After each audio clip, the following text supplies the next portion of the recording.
At 37 years old, with a steady income of $63,000 a year from his job as a sanitation route driver for the city of Portland, Donald believed he had a stable life. He believed in the simple arithmetic of it. You work hard, you pay your bills, you love your wife, and the world holds its shape. That belief shattered at 7:14 p.m. on a Tuesday in June. He walked into the 1,400-square-foot Hillsdale home he'd made a down payment on, with his own father's modest life insurance policy, and the air was wrong. It was thin and cold, stripped of the usual scent of whatever meal Kalia had decided was worth her time to prepare. Instead, it smelled of a $120 diptyque candle, the beige scent she loved, now burned down to a useless wax puddle, a final, expensive gasp. 2 suitcases, a matched set of $950 Samsonite luggage they'd received as a wedding gift, stood by the door like silent, expensive soldiers. Kalia was standing by the mantelpiece, her reflection caught in the large, gilt-edged mirror they'd bought for $600 at an antique shop. She was wearing a new dress, a silk wrap thing that probably cost more than his weekly take-home pay. Her hair, usually a masterpiece of intricate twists that took hours at a salon that charged $250 a session, was straightened, sleek, and sharp. She didn't look at him. She looked at his reflection, her expression as smooth and unreadable as polished stone. "I packed my things," she said. Her voice wasn't angry or sad. It was flat, transactional, like she was confirming a delivery. Donald's work boots, his $180 Red Wings, felt suddenly heavy, bolted to the hardwood floor. He could feel the grit from the Selwood depot under his nails, the ache in his lower back from hoisting bins all day. "Packed for what? Are we going somewhere?" he asked, the question sounding foolish and boyish, even to his own ears. She finally turned from the mirror, her eyes sweeping over him, taking in his city-issued uniform, the faint smell of diesel and rain that clung to him. It was a look he'd seen before, a look of faint, weary disappointment. "I am going somewhere," she corrected, her emphasis on the I, a tiny, sharp blade. "We are not?" He didn't understand. He looked around the living room at the $3,000 sectional sofa she'd picked out, the 65-inch television that had cost him 2 paychecks. He looked at the framed photos on the wall, their wedding, a trip to the coast, her university graduation. It was all still there. The architecture of their life was intact.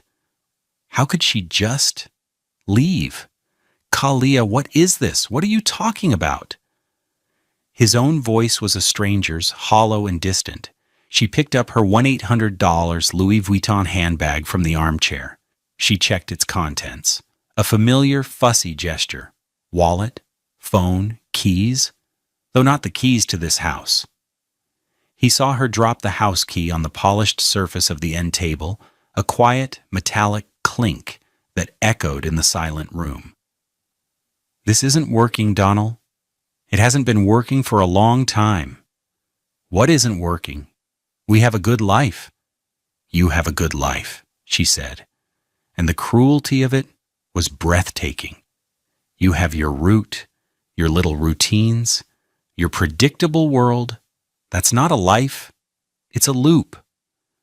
She walked towards the door, her heels clicking decisively on the floor he had spent a whole weekend refinishing. She paused beside the suitcases. "I need more. I deserve more." And then came the line that would be seared into his memory, the words that would become the anthem of his anger and, eventually, his liberation. She looked at him, truly looked at him for the first time since he'd walked in, and with a chilling lack of emotion, she delivered the final blow. "I don't need you," she said. "I never did." Before he could form a response, before the meaning of her words could fully land, a car horn honked outside. A sleek white BMW 3 Series, a car that cost nearly as much as his annual salary, was idling at their curb, A man was in the driver's seat. Donald couldn't see his face, just the silhouette of a life he hadn't known existed. Kalia didn't look back. She opened the door, and a gust of damp Portland air swept in, carrying the scent of wet asphalt and blooming roses. She wrestled the $950 suitcases through the doorway, and then she was gone. The door clicked shut, leaving Donald alone in the sudden, deafening silence of his life. The facade of their marriage had been built with high-quality materials and decorated with expensive taste. Kalia was an architect of appearances. She knew how to make things look good, even if the foundations were crumbling. For years, Donald had mistaken the appearance for the reality. He'd worked his overtime shifts, picking up holiday routes that paid time and a half, all to fund the beautiful, fragile world she was constructing around them. He remembered the fight over the dining room table. She'd found a perfect one at a designer's showroom in the Pearl District. It was a slab of reclaimed wood on a minimalist steel frame. The price tag was $4,200. But Kalia, he'd said, looking at the numbers on their joint bank account statement, my truck is a 2012 Toyota Camry with 187,000 miles on it. We could buy a whole new car for that. She had looked at him with that specific brand of pity he was coming to know so well. Donnell, darling, one is an investment in our home, in our life. The other is just a car. Nobody sees your car, but everyone will see this table when we entertain. They bought the table. They entertained twice. Once for her work, colleagues from the boutique marketing firm where she was a junior account manager, and once for her parents. Both times, Donald felt like a prop, the sturdy, working-class husband brought out to demonstrate Kalia's surprising range. He'd stand in the kitchen he'd helped remodel, the one with the $5,000 quartz countertops she had insisted on, and listen to conversations about ski trips to Whistler and summer rentals in the Hamptons. He'd nod and smile, his hands, clean but still calloused, tucked into the pockets of his $120 J. Crew trousers, a mandatory purchase for the evening. Her friends would talk to him with a kind of fascinated politeness. A sanitation engineer? How grounding? They'd say it while sipping a $90 bottle of wine he'd paid for. He tried to keep up. He'd read the articles she left open on her tablet about stock portfolios and market trends. He'd listened to the podcasts about venture capital. But it all felt like a foreign language, describing a country he would never visit. His language was the groan of hydraulics, the rhythm of a well-timed route, the satisfaction of a clean street, the simple pleasure of a cold beer after a long day. One Christmas, he'd been so proud. He'd saved for months to buy her a pair of diamond earrings. They were modest, a quarter-carat total, but they had cost him nearly $1,000 from a reputable jeweler downtown. He imagined her wearing them, a little sparkle of his love she could carry with her. She opened the box, and her smile was practiced, perfect. Oh, Donald, they're sweet. She put them on, but he never saw her wear them again. A week later, he saw a charge on their credit card for $850 from a designer consignment store. When he asked, she was breezy. Oh, I just traded in some old things for a new purse I've been dying to have. The old things had been his earrings. The new purse was a vintage Chanel flap bag that she paraded as if it were a trophy. The contrast between them was never starker than in the small, quiet moments. He wore an $89 Timex watch his crew had given him for his 10-year anniversary with the city. It was sturdy, reliable, and it told the time. Her watch, a gift to herself for smashing her quarterly goals, was a $4,500 Tag Heuer. It sat on her slender wrist, a constant gleaming reminder of the world she aspired to, a world where he was just the man who paid the bills for the stage props. He remembered a Saturday afternoon. He was in the backyard, turning the soil for a small vegetable patch he wanted to start. His hands were deep in the cool, dark earth. He felt peaceful, rooted. Kalia came to the back door, dressed for brunch with her friends. She was wearing a $2,400 Burberry trench coat he was still paying off on the visa. "What are you doing?" she'd asked, her nose wrinkled in distaste. "You have dirt on your face." "I'm making a garden," he'd said, smiling, holding up a handful of soil. "Good earth." She didn't smile back. "Donald, we can just buy vegetables at New Seasons. They're organic, and they don't involve all that." She gestured vaguely at him, at the dirt, at the simple, profound joy he was feeling. All that was his life. All that was the part of him she could not understand, and had no interest in trying to. The normalcy of their life was a carefully curated stage play, and he was realizing he had never been the intended audience. He was just the stagehand, working tirelessly behind the scenes to make sure the lighting was perfect for her performance. The house on Hillsdale Drive wasn't a home, it was a set. And when the director of her new life showed up in a shiny white BMW, she simply walked off set without a second glance. The first 24 hours after she left were a blur of confusion and a hollow, numbing ache. Donald sat on the $3,000 sectional sofa, the one she'd picked, and stared at the door.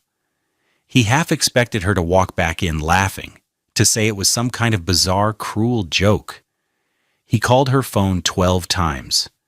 Each call went to voicemail, her smooth, professional voice. Telling him she was unavailable, he sent texts. "Kalia, what is happening? Please call me. Are you okay? Where are you? I love you. Please come home." The delivered receipts were there, but the replies were not.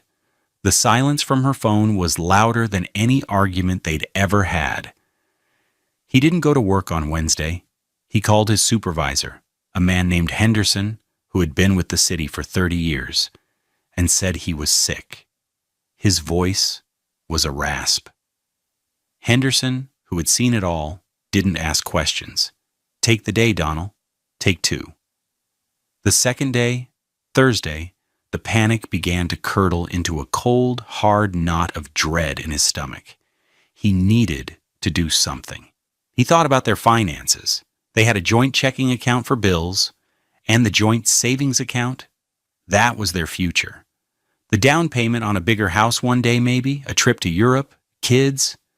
It held a little over $42,000, the result of his years of automatic weekly transfers, his overtime checks, his careful, disciplined saving.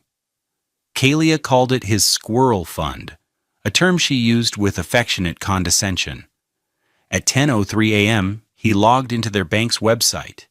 He clicked on the checking account. The balance was normal, around $3,400, ready for the mortgage payment. Then he clicked on the savings account. He blinked. The screen showed a balance of $1,748. He thought it was a mistake, a glitch in the system.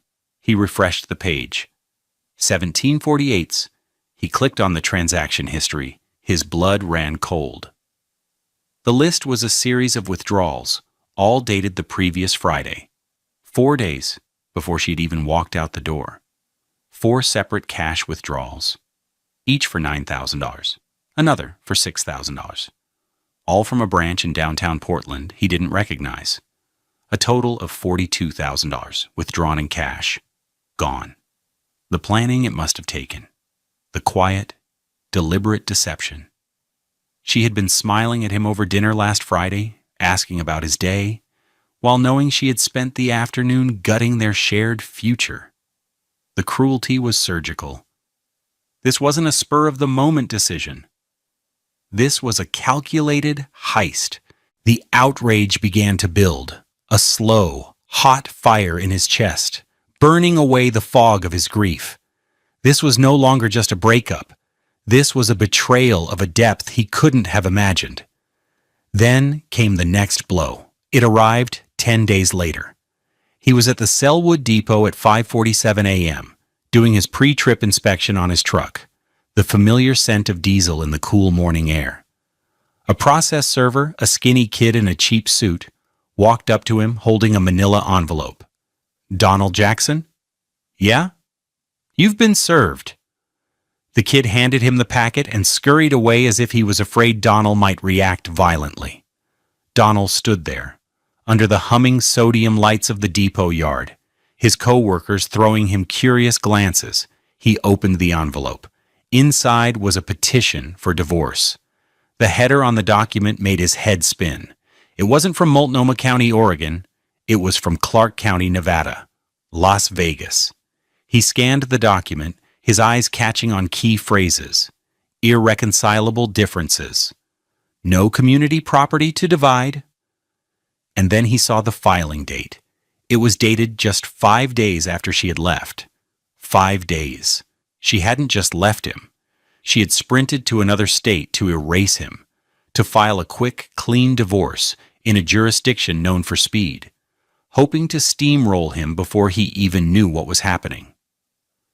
She was claiming residency in Nevada, a legal fiction designed to secure a favorable and fast outcome.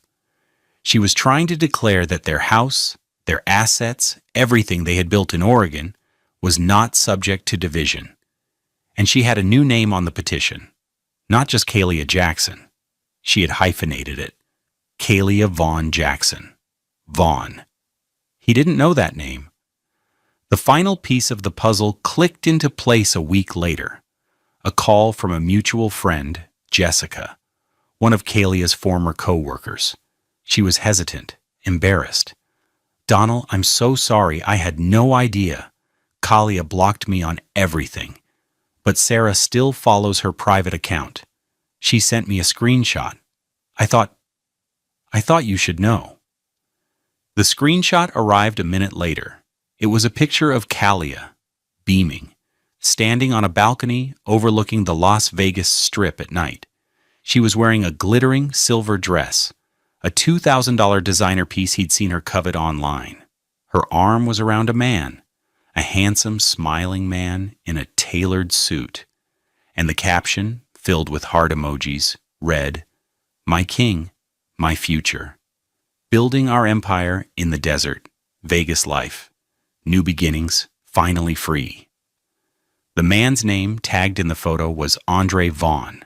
That was him. The man from the BMW. The man whose last name she was already trying to attach to her own. The empire they were building, it was being built with Donald's $42,000. The humiliation was a physical force pressing down on him, making it hard to breathe. He wasn't just a husband who had been left. He was the fool who had financed his own replacement. The outrage was no longer a slow burn. It was a furnace. But as he sat there, staring at the smiling photo of his wife and her new man, a strange calm began to settle over the fire. Anger was an engine, and he was about to get in the driver's seat.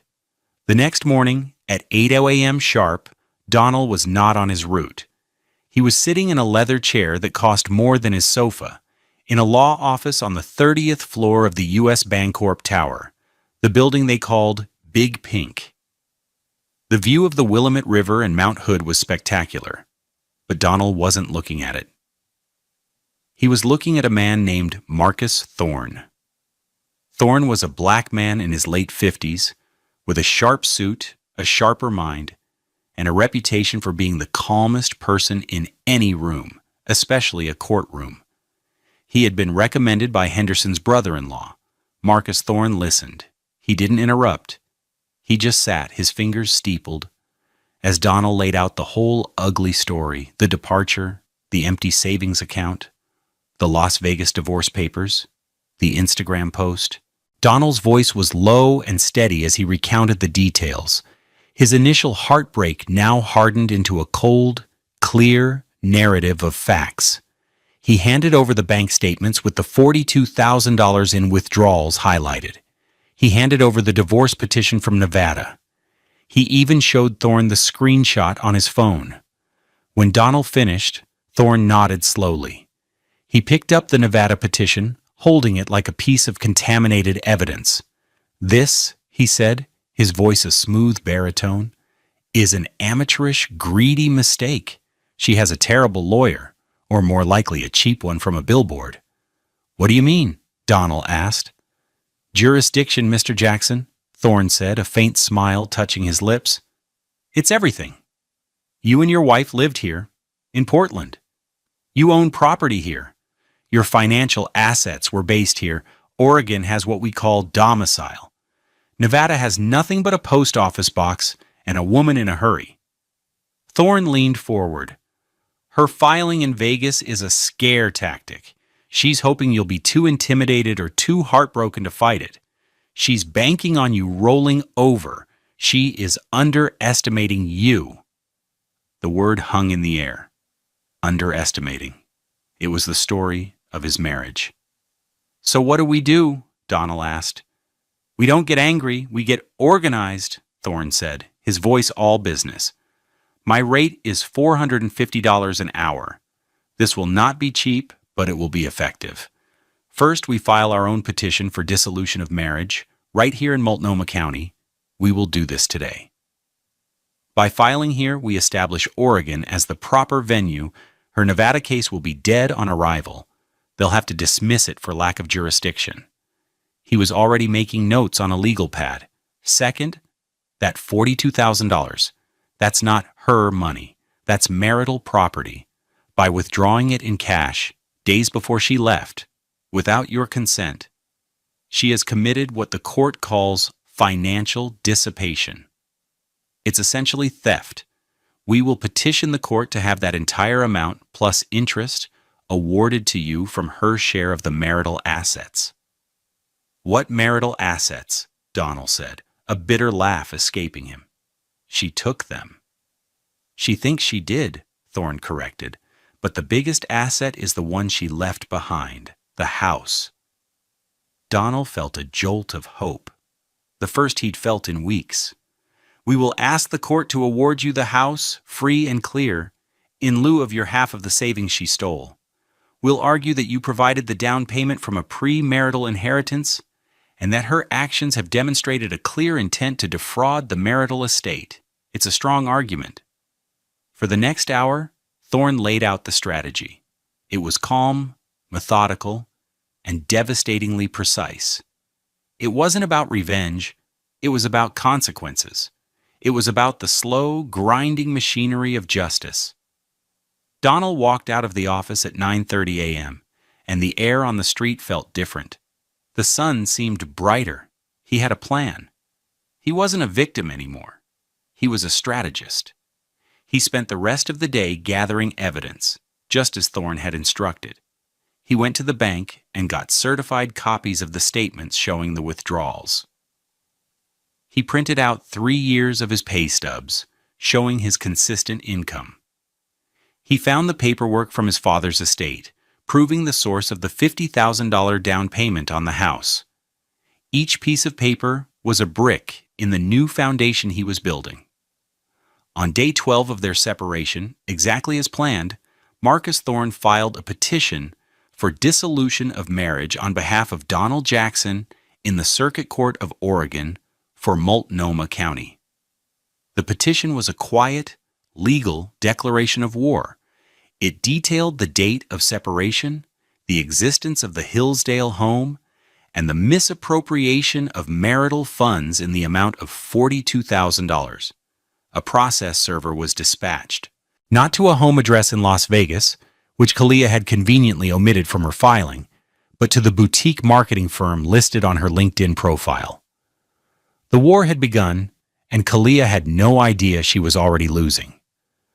The 4 months that followed were a study in silence. Donald did not call, he did not text, he did not email. He blocked Kalia's number and all her known social media profiles, not out of anger, but as a strategic necessity. Marcus Thorne had been clear. Let the lawyers do the talking. Your silence is your strength. Let her wonder what you're doing. So Donald worked. He got up at 4:30 a.m. every morning, the sky still a deep, bruised purple over the city. He put on his uniform. He drove his 2012 Toyota Camry to the Selwood Depot. He climbed into the cab of his sanitation truck, a massive, roaring beast of hydraulics and steel, and he did his job. The physical labor was a balm. The rhythm of the route was a prayer. Left turn on SE Tacoma Street, right on 13th Avenue. The groan of the compactor, the clatter of the bins, the friendly waves from the early morning dog walkers. It was real. It was tangible. It was a world away from the shimmering, false reality he had lived in with Kalia. His co-workers, a tight-knit crew of men who had seen each other through divorces, births, and deaths, were his sanctuary. They didn't pry. They just made sure his coffee cup was full. They'd bust his chops about his beloved trailblazers, argue about politics, and share stories about their kids. One day, a burly man named Sal, who had been driving for 20 years, clapped him on the shoulder. "Heard you're going through it," he said, his voice gruff. "Just remember, the trash gets picked up every week. Life's like that. You just got to keep running the route." It was the most profound thing anyone had said to him. He started to reclaim the house. He moved her expensive, uncomfortable furniture into the garage. The $4,200 dining table went first. He sold it on Craigslist for $500 cash to a young couple who were thrilled with the deal. He used the money to pay down the balance on Marcus Thorne's retainer. He bought a simple, sturdy wooden table from a secondhand store for $200. It felt more honest. In the backyard, the vegetable patch he had started before she left became his obsession. He'd spend his Saturdays there, his hands in the dirt coaxing life from the soil. He bought $50 worth of seeds and starter plants, tomatoes, zucchini, kale, peppers.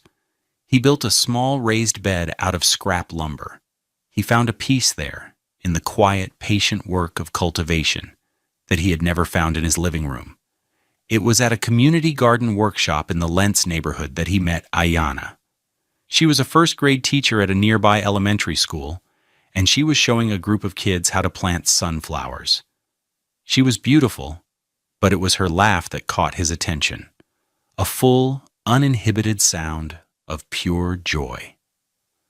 Her deep brown skin was luminous in the afternoon light, and her hair was styled in elegant locks, adorned with small silver beads that clicked softly when she moved. She was explaining the concept of photosynthesis to a wide-eyed 6-year-old. "You see, the leaves are like tiny little kitchens," she said, her voice warm and patient. "They take the sunlight, and they cook up a delicious meal for the whole plant." Donald found himself smiling. He asked her a question about dealing with aphids on his kale. That question led to a 20-minute conversation. That conversation led to coffee, the next week, at a small cafe on Division Street. Their first date was simple. They walked along the East Bank Esplanade, the city skyline glittering across the Willamette River. He told her about his job, not with embarrassment, but with a quiet pride he hadn't felt in years. He told her about the city's rhythms, the secret alleys, the view from Council Crest at dawn. He was honest. "I'm going through a divorce," he said, the words feeling less heavy in the open air. "It's complicated." Ayanna didn't flinch. She just looked at him, her gaze direct and kind. "Life is complicated," she said. "It's how you handle the complications that matters." She noticed his hands as he gestured, calloused and strong. She didn't see a laborer. She saw a man who worked. Over the next few months, they became inseparable. She loved his quiet strength, his unwavering decency. He loved her warmth, her intelligence, her genuine spirit. She helped him paint the living room a warm, earthy green. She brought over books and left them on the nightstand. She filled the silent house with laughter and the smell of freshly baked bread. She never asked about Kalia. She seemed to understand that the past was a closed book. Her focus was on the present, on the garden they were now tending together. One rainy Sunday in October, they were curled up on his new, comfortable, non-designer sofa. He had a fire going in the fireplace. Ayanna was reading, and he was just watching her, feeling a sense of peace so profound it almost hurt. He knew, with a certainty that settled deep in his bones, that he was going to ask this woman to marry him. He hadn't heard a word from Kalia or her lawyers in over a month. Marcus Thorne had handled everything. The Nevada case had been dismissed, as predicted. The Oregon court had asserted jurisdiction. Kalia had been forced to hire a new, expensive Portland-based lawyer who was fighting a losing battle. The court date was set for November. Donald was no longer waiting for the other shoe to drop. He was busy building a new life, a life where he didn't need shoes at all, because his feet were planted firmly on solid ground. Wednesday, November 9th. It had been exactly 4 months and 1 week since Kalia had walked out the door. The day started like any other Wednesday for Donald. His alarm went off at 4:30 a.m. He made coffee, showered, and got dressed in his uniform. He kissed a sleeping Ayana on the forehead, a quiet ritual that had become the anchor of his mornings. He drove his Camry through the dark, quiet streets to the Selwood Depot and started his route. Wednesday was Hillsdale Day. His route. His old neighborhood. He no longer felt a pang of sadness driving past the streets where he and Kalia had built their fragile life. He felt nothing but a distant sense of pity for the man he used to be. The day was crisp and cold.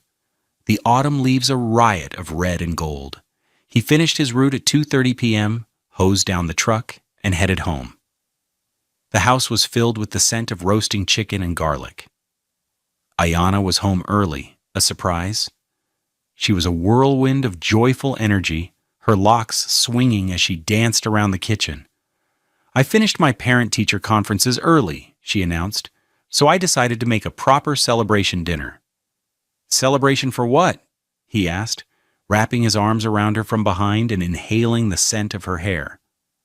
"For us," she said simply, turning in his arms, "for a beautiful Wednesday." The evening was perfect. They ate at the simple $200 wooden table, the one he'd bought to replace Kalia's monument to vanity. They talked about their day, about Ayana's students, about his plans for winterizing the garden. The fire crackled in the fireplace. The house was filled with warmth, with love, with a sense of rightness that felt earned and solid. At 8:59 p.m., they were on the sofa sharing a bowl of ice cream when his phone buzzed.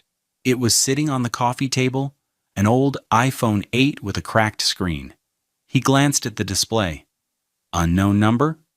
He never answered unknown numbers. It was a rule, probably a telemarketer or a scammer. He ignored it and took another bite of ice cream. Ayana looked at him. "Aren't you going to get that?" "Nah, no one I know," he said.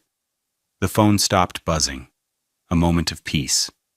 Then it buzzed again. The same unknown number. A flicker of annoyance went through him. "Persistent," he muttered. He reached for the phone, intending to silence it. But something made him pause. A gut feeling. A cold prickle on the back of his neck. He looked at Ayana, who gave him a small, encouraging nod. He pressed the green icon. "Hello?" he said, his voice neutral. For a second, there was only static, a sound like a bad connection from a long way away. Then a voice he hadn't heard in 4 months, but one that was burned into his cellular memory. It was Kalia. But it wasn't the smooth, confident voice he remembered. This voice was ragged, thin, and choked with tears. "Donald? Oh God, Donald, is that you?" He felt a sudden, strange detachment, as if he were floating above the room, watching a scene unfold. He was calm, utterly and completely calm. "Kalia?" he said. It wasn't a question. "Oh, Donald, I'm so sorry," she sobbed, the words tumbling out in a frantic, desperate rush. "I made a mistake. A terrible, terrible mistake. You were right. I was wrong. I was so stupid." He could hear the acoustics of a small, empty room around her, the faint sound of sirens in the distance. This wasn't a call from a penthouse suite. This was a call from rock bottom. "What do you want, Kalia?" he asked. The question was not unkind, but it was not warm. It was the question of a man who was owed an explanation, not a man who was offering a rescue. And in that moment, As she began to pour out the sordid, predictable story of her downfall, Donald finally discovered the full truth. Not just the truth of her betrayal, but the truth of her character. He had discovered who she was when the money ran out, when the handsome man was gone, when the beautiful facade had been stripped away to reveal the cheap, hollow structure beneath. The story poured out of her, a torrent of self-pity and desperation. "It's Andre," she cried, her voice cracking. "He left me. He packed a bag last week and he was gone. He said he was going on a business trip." The word business trip was laced with a bitterness so profound it was almost comical. Donald remained silent, a silent sentinel on the other end of the line. He could picture it perfectly. The cheap, furnished studio apartment in a forgotten corner of Las Vegas, the kind that charges by the week, the flimsy particle board furniture, the cigarette burns on the carpet, the view of a dumpster-filled alley. This was the empire she had left him for. "I waited for him," she continued, her voice rising in hysteria. "I kept calling, and he wouldn't answer. Then I saw it, on his social media, a picture of him, with another woman, in Cancun. He used the last of the money for a vacation with her. Donald, the last of our money. My money," Donald thought, the correction automatic and cold in his mind. He glanced at Ayanna. She was watching him with quiet, unwavering support, her expression full of love and trust. She wasn't listening to the call, but she was listening to him, to his stillness. She gave his hand a gentle squeeze. "He cleaned out the account," Kalia wailed. "There's nothing left. The landlord is evicting me tomorrow. I have nowhere to go. I'm all alone out here, Donald. I'm so scared." There it was. The pivot. The inevitable turn from her problems to his expected solution. The plea was wrapped in the language of fear, but it was a demand at its core. A demand for a rescue. A demand for him to be the man she had despised. The steady, reliable man who cleaned up messes. "I need you, Donald," she whispered. The words a desperate echo of her final, cruel pronouncement to him. "I need to come home." The silence stretched. It was a powerful, weighted silence. In that moment, Donald held all the cards. He could have been cruel. He could have thrown her own words back in her face. "I don't need you. I never did." He could have listed her sins, detailed his pain, reveled in her downfall. But that wasn't his way. His victory wasn't in her destruction, but in his own quiet reconstruction. Marcus Thorne's words echoed in his head. Let her wonder. The time for wondering was over. It was time for the quiet, devastating truth. He took a breath. When he spoke, his voice was calm, clear, and devoid of the anger she was expecting. It was the voice of a man who had moved on so completely that she was no longer a character in his story, but a footnote in a chapter he had long since finished reading. "I'm sorry to hear about your situation, Kalia," he said, the politeness more chilling than any curse. "That sounds difficult." He paused, letting the words land. "But I'm afraid I can't help you." "What? What do you mean you can't help me?" she stammered, confusion warring with her panic. "Donald, it's me. I'm your wife." "No, Kalia, you're not," he said, his voice still gentle but with an edge of steel. "The court in Oregon finalized our divorce last month. You should have received the paperwork from your lawyer." A stunned silence on her end. He continued, his words precise, each one a perfectly placed stone building a wall she could never hope to climb. "And I'm afraid home isn't an option either. My fiancé and I are just about to have dessert." He delivered the word fiancé with quiet, deliberate emphasis. It was not a weapon, it was a fact. A beautiful, unassailable fact. He could hear her sharp intake of breath, a sound of pure shock. "Fiancé?" she whispered, the words sounding alien and impossible on her lips. Yes, he said. He looked at Ayana, who was now smiling softly at him, a tear of pride glistening in her eye. And regarding the finances, he went on, his tone shifting to the practical, the final nail in the coffin of her hopes. The court issued a judgment. The house was awarded to me to offset the $42,000 you misappropriated from our savings. In fact, the judgment requires you to repay an additional $8,500 to cover my legal fees. My lawyer has all the details. I'm sure he'd be happy to forward them to you wherever you end up. He stood up, walking towards the window, looking out at the quiet, peaceful street. He was done.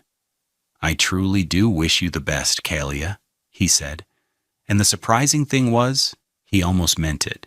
He wished her a better life than the one she had chosen, but he knew it was no longer his responsibility to provide it. I hope you figure things out. Goodbye. He pressed the red icon on the screen.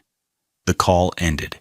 The display showed the duration, 47 seconds. Silence. The only sound in the room was the crackle of the fire and the soft ticking of the clock on the mantel. Ayana came and stood beside him, wrapping her arms around his waist.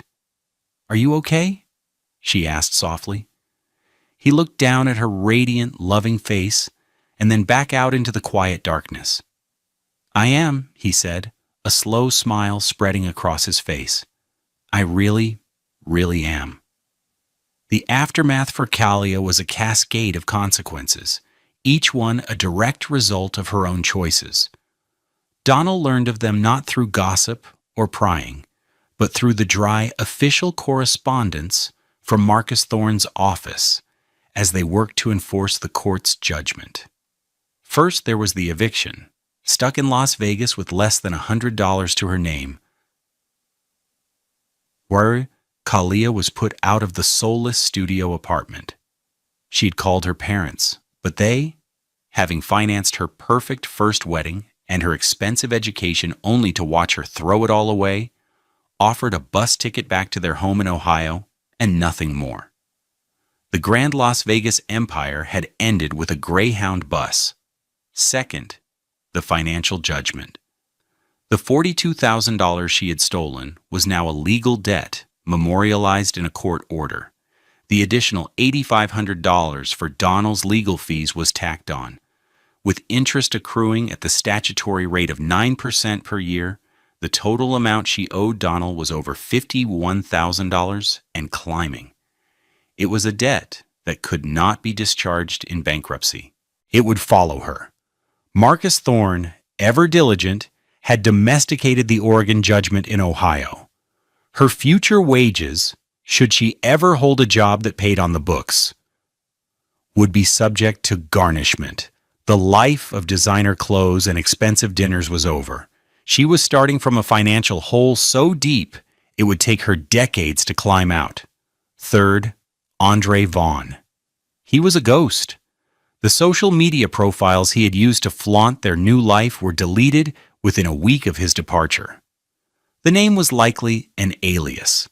The handsome man with the tailored suit and the white BMW was a professional, a predator, who had seen Kalia's desperate ambition and used it against her. He had identified her as a woman willing to burn down her own life for the promise of a shortcut, and he had simply provided the match and held the gas can.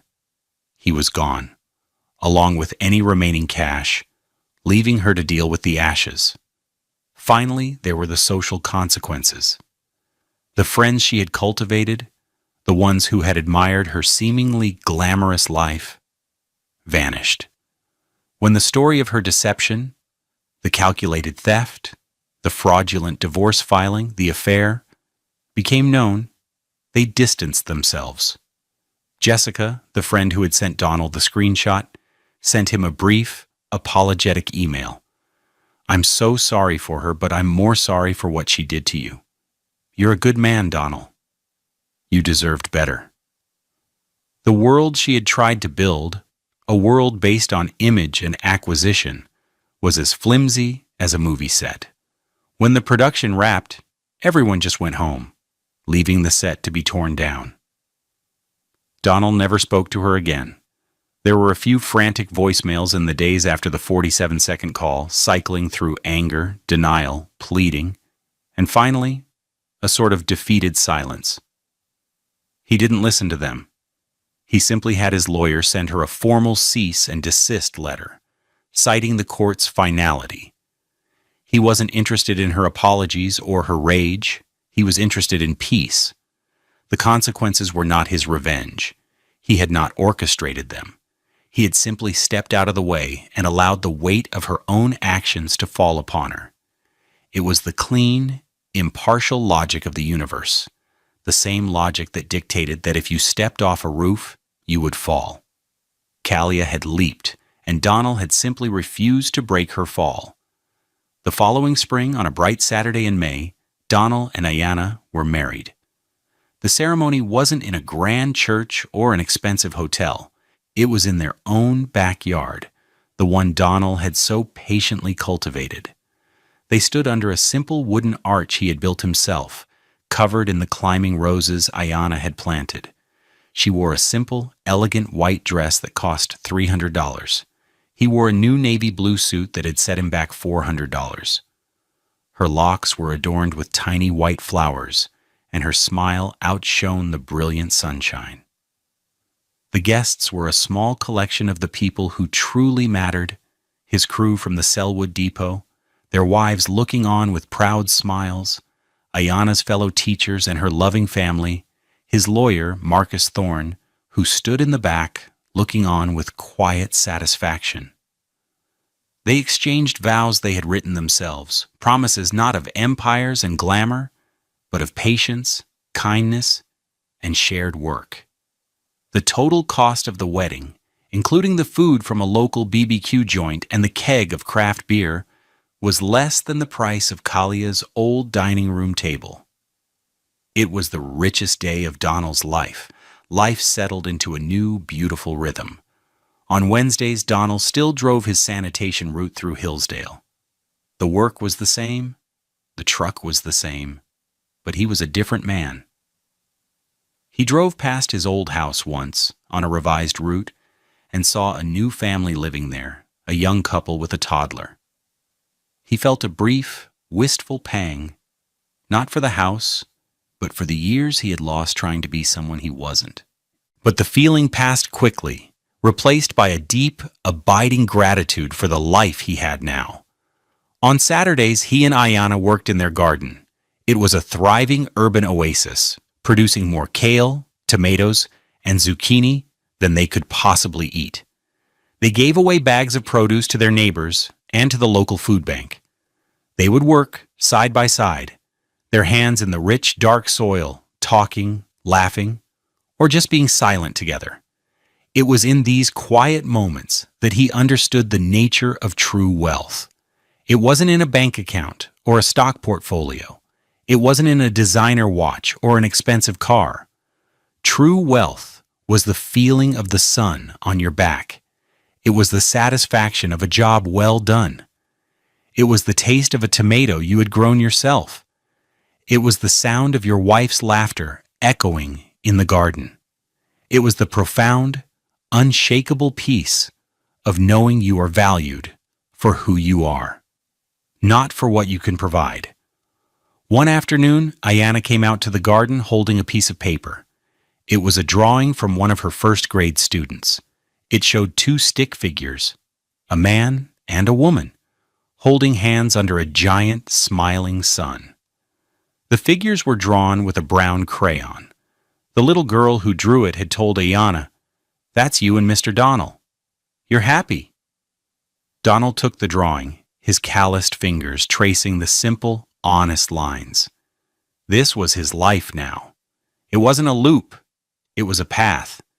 It was a path he was walking with a woman who saw him, a woman who loved him, a woman who knew the difference between a house and a home. He had been through the fire of betrayal and had come out not hardened, but refined. He learned that sometimes the most powerful thing you can do is stand still and let the storm pass. He learned that dignity is a quiet thing, and that the best response to being underestimated is to simply, quietly, exceed all expectations. And he learned that true love doesn't announce itself with grand gestures and expensive gifts. It shows up on a Tuesday with a home-cooked meal, and it stays to help you wash the dishes.